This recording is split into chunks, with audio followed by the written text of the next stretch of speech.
Hello and welcome you all to the second edition of Hidden Kingdom World Music Festival happening in Bhutan.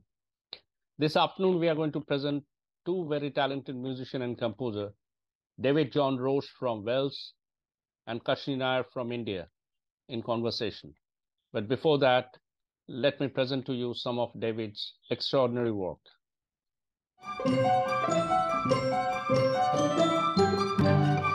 It all started with a sort of throwaway comment with James, actually, when I said, wouldn't it be great to have a duet for two supersonic hairdryers and orchestra? And it developed into this amazing big project, bringing together Dyson technology with a traditional classical orchestra. There are two strands of inspiration for this piece as far as I see it. There's the raw idea, and then there's aspects inspired by the technologies at Dyson. The biggest innovation in this for me is the work that the engineers have put into making the musical instruments. We really do get unusual and interesting new sounds. So that was really exciting to see that process and speak with the engineers. So we need to treat them as part of the musical ensemble that we are working with. To share a stage with, let's call them Dyson music machines, is really thrilling. I don't know of any other orchestra or composer who's tried to do this before. What's important to know is that's not the final version, that's just a snapshot of it, and it'll be there more obviously by February the 18th. To make a piece with sounds that have never been heard before is incredible. Bold, exciting and beautiful.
David Roche. I'm a Welsh composer. I live just outside Cambridge in England. And it's all very frosty and cold at the minute. We had a snow day yesterday, which is very exciting. I write mainly classical music. I'm working on pieces for Tredegar Town Band. They're a brass band from my hometown.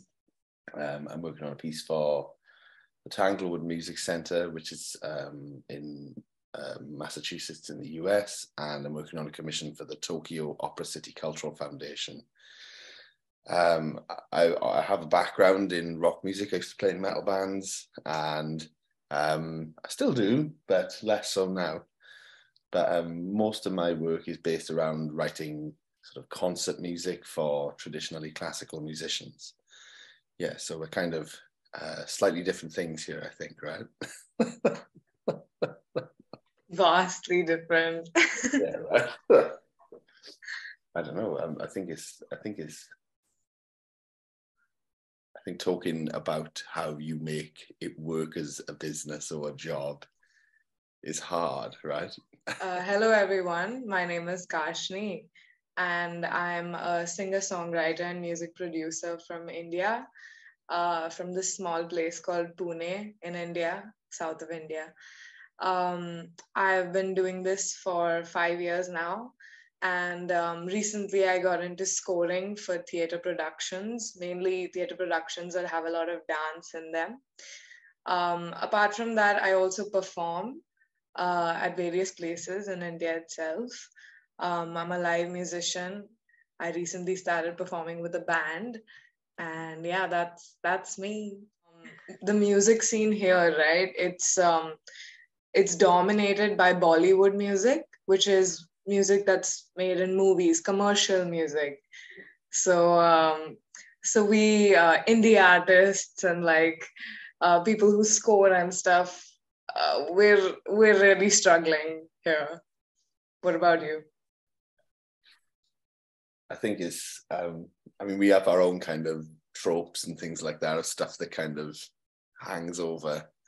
I don't know, for me, I think a lot of it is just publishing and finding important people in the industry who can let you get your foot in the door. And often, many of the people who I've worked with like that in the past have been really, really great. But finding and connecting with those people is really challenging, because, they are going to have every person who's ever wanted to write a piece of music emailing them every day about, I've got this new piece of music, I've got this new thing I want to do. Do you have 10 minutes to talk? All this kind of stuff. So I understand the pressures on both ends. So yeah, I think in the UK at the moment, it's just about finding a way to make it work. That's how I think of it myself. There's no single path to doing it, even if that's the impression that we sometimes get, especially in classical music, because it's got all like institutions and it's all kind of, a lot of it centers around the idea of tradition, whether or not people want to embrace that. We often think like, go to university, get a job in a university, and then you'll do commissions around that. But that's not a path I particularly want to take. So finding a way to navigate that's complicated. But I do think I do have hope, for both of them, both sides of it. It's I do still believe it's possible. I think a lot of it again focuses around on doing something different, and I don't always know what that is, right? Yeah, and a lot of it is like word of mouth. Like if you've spoken to one person, they're gonna tell people they know about you, based on how authentic or how much they like your work, really, which puts a lot of pressure on you. But like, I feel like a lot of it is also based on like relationships, like establishing a really good relationship with a person where you organically, yeah. I really agree with that. I think, and finding ways to do that can be complicated, right? I guess that's actually probably where our work overlaps a bit. So I've done that through having pieces performed at festivals You get to know someone who works at the festival, you get along with them, and then next year they say, oh, do you want to do this? And then you go, oh yeah, okay. And then the year after they say, do you want to do this? And then eventually that relationship grows into something more substantial. And I think there's also a lot of skepticism about that in the UK, because sometimes access to festivals costs money, which is problematic. Wait, so you have to pay to perform at the festival? Pay to play, yeah. Some, not always, and often there are scholarships. It's because they also have educational elements. So this is how long it takes for some of them. It's like, some of these things stretch back like 7 or 8 years, But that's definitely one way in classical music, is you get in through, even if you were doing an administrative role. A colleague of mine just left a job after 17 years after starting as an intern, and you see those kinds of lineages, and you're thinking, this is a long game to play. But so you, for example, a festival I've worked with for maybe 5 or 6 years now, I started off with a scholarship, right, to get on their course. Then they programmed a piano piece and commissioned. They programmed a piano piece, but they couldn't get anyone to program it, so they commissioned a new piece instead. And then the year after that, I worked as an administrator, and they commissioned a piece. And then the year after that, they commissioned a piece. And then this year they commissioned a piece again. So it's difficult to find those relationships, but things like that end up becoming not just important for the fact you're getting work from one place, but it becomes important because it takes you out of the pay-to-play thing very quickly, which you have to do because you have to find money, and it puts you in a place where you are getting consistent, visible work that other people will see from a festival, right? So I think and the other thing to say about that is there are like open calls, but these things, I don't know what it's like with your side of things, but like we get like anywhere between like 100 and 250 applicants for some of these open calls. So you're just like squabbling for, to have your piece on a program, that might lead to something, that might lead to something, that might lead to something. And of course, you've got to take these chances, but I don't know. Yeah. It's frustrating, like you said, grinding it out, being visible, just doing the circuit kind of a little bit. What's it like for you? I mean, in India, I'm not aware of festivals you have to pay to play at. There must be those, though. I mean, I feel like that must be like present here as well. But here, I feel like you have to just know the right people, which is also a huge handicap to play and to get to the stage. But yeah, I'm zoning out right now. One sec. Already, sorry. But yeah, I feel like here, the festivals are part of this really small subculture. The independent music scene in India is really small. So eventually the person will know of you, would have heard your music from somewhere. But it does depend on them and your Instagram followers and like how much traction you have on the internet now. That's so important to actually get there to the stage and play for an audience. And also when you're at the festival, to garner a crowd to watch you play, that's tough. It's not like, I'm sure it's like completely different in the classical music scene there, because people are coming and sitting down and watching you play, right? But here it's like Coachella vibes. Like that's the scene here. Like there's this huge festival called NH7 in India, where there's different stages essentially, and then it just depends on how many people you can get to watch you at that stage, yeah. So. I think it's just frustrating, a lot of it, right? I don't know. I think so frustrating. I was just looking down a list of festivals and stuff I've worked with to think about what it looks like. I think like I would say that it's like you said, the people you know end up making a big difference, right? And I think once you've got like one or two advocates, you start kind of like bumping into other things, and you know, that gives you access. I definitely think like in rock, I say rock because that's the only thing I've done otherwise, but rock and classical music in the UK are like, money is problematic. We have like the PRS, the Performing Rights Society Foundation, who do offer some funding for things like this. But I feel like over the last 10 years, 15 years, it's got so much dramatically worse, you know, where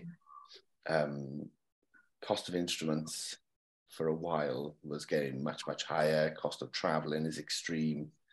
Cost of music production is getting higher, unless you do it in, you know, sort of DIY. But like, I think that is obviously the way to go for all of it, right? I don't think there's any way any musician who's starting out now could legitimately like drop thousands of pounds on something to kind of make it, you know. I mean, I was talking to this about a colleague the other week. It's like, you know, musicians don't make a lot of money in the UK, shockingly, right? But like, you know, I mean, it's the same. Yeah. So like, one musician's spending, you know, tons and tons of money on PR, tons and tons of money on mentoring, transport, training, taking risks, staying an extra year when their work goes away. You know, I think like, I grew up in a kind of working class background, and, you know, I wasn't like at the cold face working in a mine like my granddad was, you know. But like at the same time, there is an element of like, you have to find a way to make it financially viable. Yeah. And I think, I think that was in some ways a benefit, because it made me look for other things. So like, you know, grinding out festivals is all well and good, but like, you either got to find a scholarship like a university, and even to get a job in a university or a PhD or something like that, you have to find the funding to get there, to get considered for the work. So like, in the absence of those, it's basically like performance royalties, commissions, parts, hiring your parts, selling scores, stuff like that. And the money for that is, if you're with a publisher, it's almost impossible to make anything, I think. Like, my published scores sell nearly double the amount and make less than half the money, I think. It's really irritating. So you shift more quantity, but you just make it less. But on the upside of that is that people will believe, and I hate this as well, but people will believe something is better because it's published. So when I first started getting published, I was telling people, like, literally, I would say to people who were thinking of buying things, you know, if you buy these scores, the money will go directly to me and you'll get more music. And they would go, oh yeah, that's a really nice thing. And then they would go away and they would buy the published score immediately. And I thought that was so bizarre that was like the choice, you know. But I think like you said, image and like what that demographic wants is important to how you make your money. So yeah, the way I do it now is a mix of things, mainly commissions and competitions as well, which is also incredibly stupid. It's you know, like that is absolutely pay to play and blind luck. But I think I don't know, there are ways to strategize around these things. I absolutely wouldn't recommend it, but there are, and I have made it work. I have made it work for me, is what I would say. Yeah, you really have. Dude, over here, it's like, I've seen so many of my friends who are musicians turn to like other work, like, because we finish college and then we get into music, like full-time music making, right? But in India, it's such an unconventional career option. Like, everyone, Indian parents especially, want you to be engineers and lawyers and doctors. And so, I mean, things are changing now, but not that much. And so they start making music, and then they realize, oh, this is not financially viable, and I have to do like a side job. So they start working 9 to 5 jobs and have no time to make music. And then they're just living one kind of life and not doing what they really want to do. Yeah. I think it's definitely the case for me. Again, is that I worked in a bookshop for years. You know, I was grateful for the job, obviously, but I don't know, it becomes tiring, obviously, because it's a job. You know? Yeah. And you're like, oh, you know, and that. So the way I got out to make it sound like it was terrible. It wasn't like grueling. It was fine, and I was grateful for the job. You know. I like after college, I was applying to different internships, right? And there was this one internship with this really great advertising agency that I really wanted. I submitted like a project, like this test kind of thing. I worked really hard on it. I submitted, they really like it. I get to the second round, third round of interviews, and then they discover that I'm a musician. And they look at my Instagram and they see that I perform at these places. And the first thing they ask me is, oh, but will you require like holidays to, leaves to perform? And then I obviously said, no, it's never going to clash with the job. And like, I'm going to make it work. But I didn't get it. And they really liked the test thing that I'd done. Still, I didn't get it. So yeah, this really hampers your other opportunities. I think like a good thing that I wish I had done differently was to do a job that's remotely related to music. Like like working in retail is fine, but like what I should have done was just like teach immediately, like teach guitar or something like that. That's what I still do that. I still teach a lot of music now, actually. That's also like a standard path in the UK. That's what like the university role kind of is. Like you work for university, you teach, and then you compose alongside of it. But like you're teaching composition, so there's this kind of, thing that you're kind of like studious and within the university, right? Which is true. But also it's like, I don't know, what's wrong with being a teacher anyway, like makes me think that, why are you trying to hide, But I think the more we try to kind of glaze over the reality of the work, the more problems we create.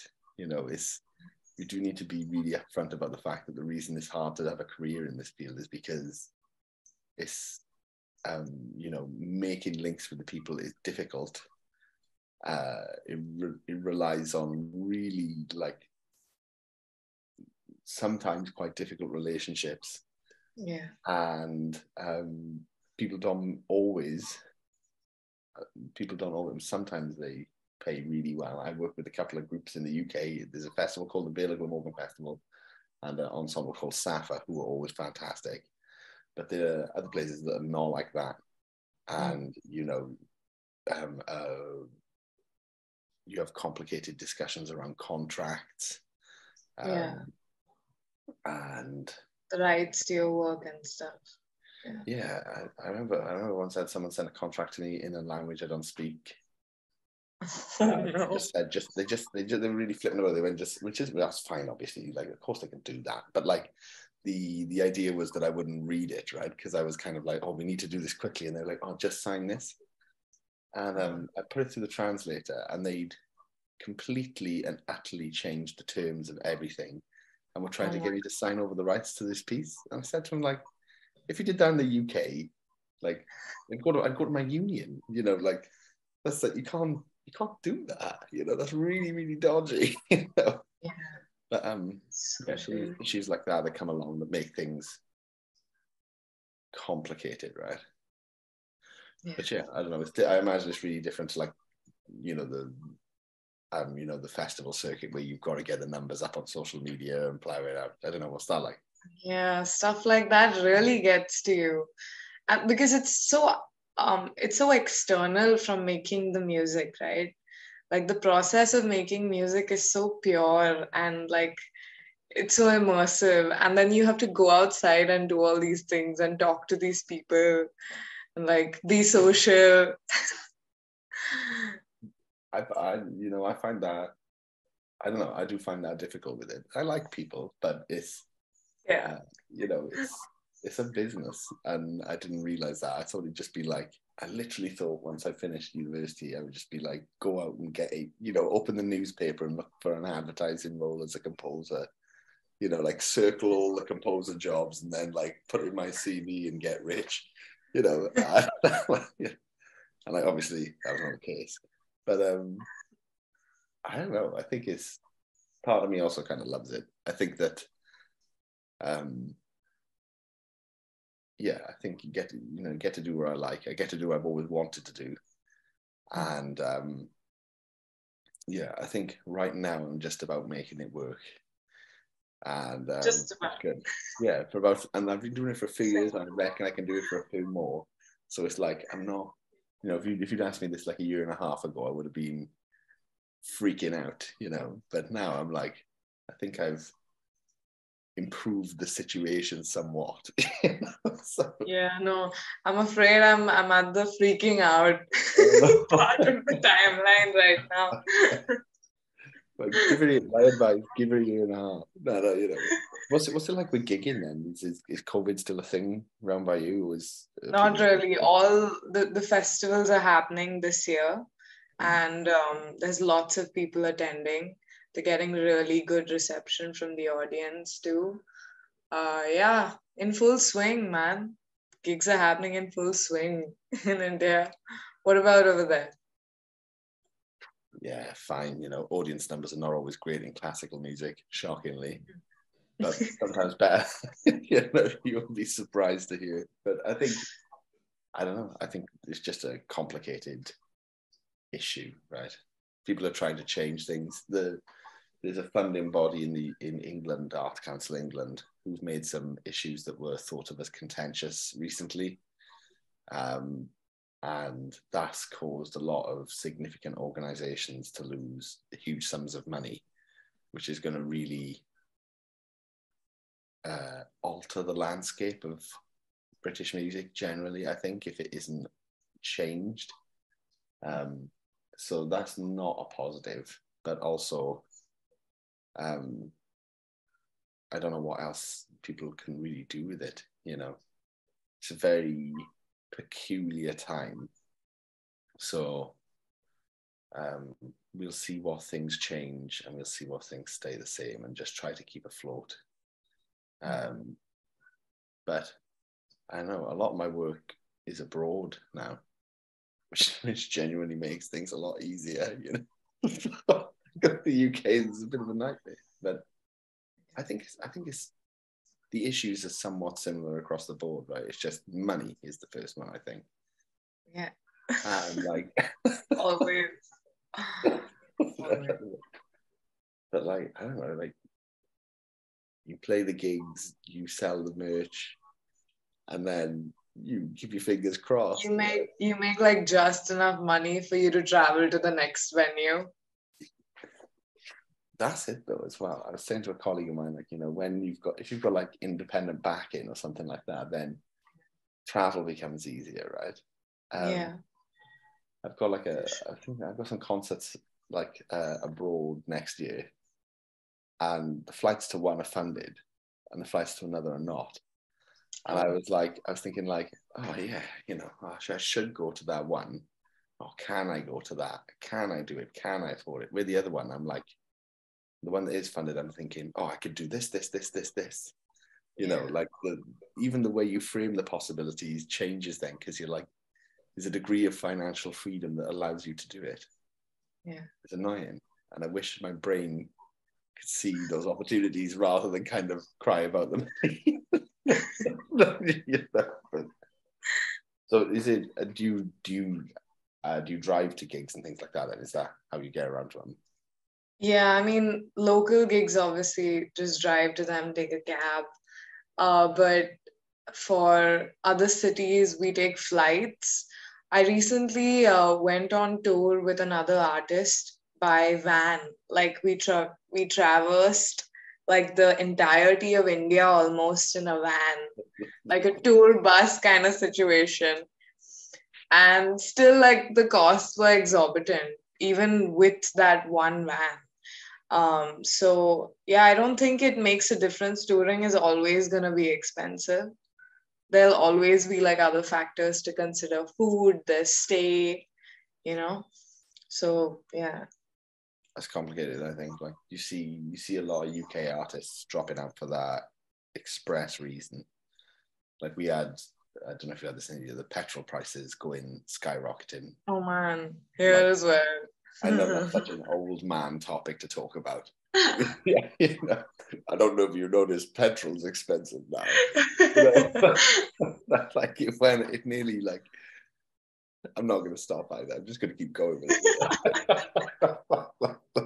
But it was so comparatively expensive that I don't know, it really affected my ability to get around. Yeah, you know, and yeah, I thought like imagine if you were just out somewhere for the next month and a half working, and then suddenly that happens, and like your budget immediately becomes 150 quid too short.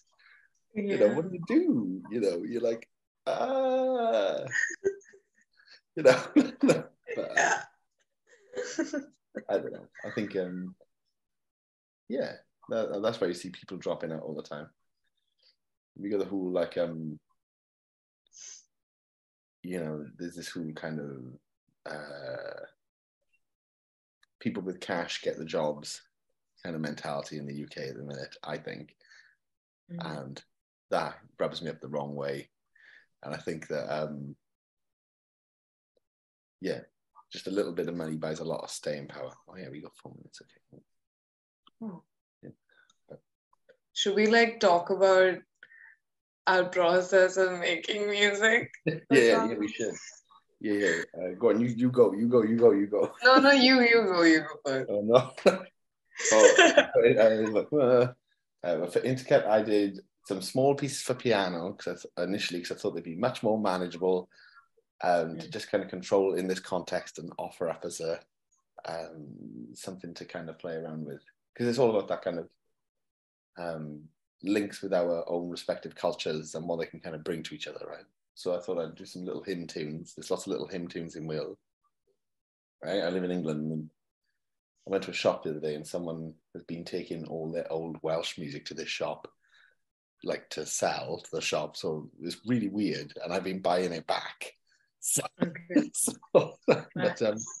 So it's kind of fun to see that sort of floating around. So that's something I'm thinking about going forward. And yeah, how about you? I've been, for Intercut, I just experimented with soundscapes based on what we discussed in meetings, how we're merging a dream world, a virtual world, and like the real world, and kind of experimenting on the software that I use, Ableton, with samples that sound like they're from these worlds, and using them to create something and compose and arrange something. Yeah, we haven't worked together on it yet, which we're gonna do now in phase 2, which I'm really excited about. But yeah, that's basically been my process with it. I think it'll be fun. Yeah. Thank you, Hidden Kingdom World Music Festival. Thank you to Hidden Kingdom World Music Festival for getting us here and making this conversation happen.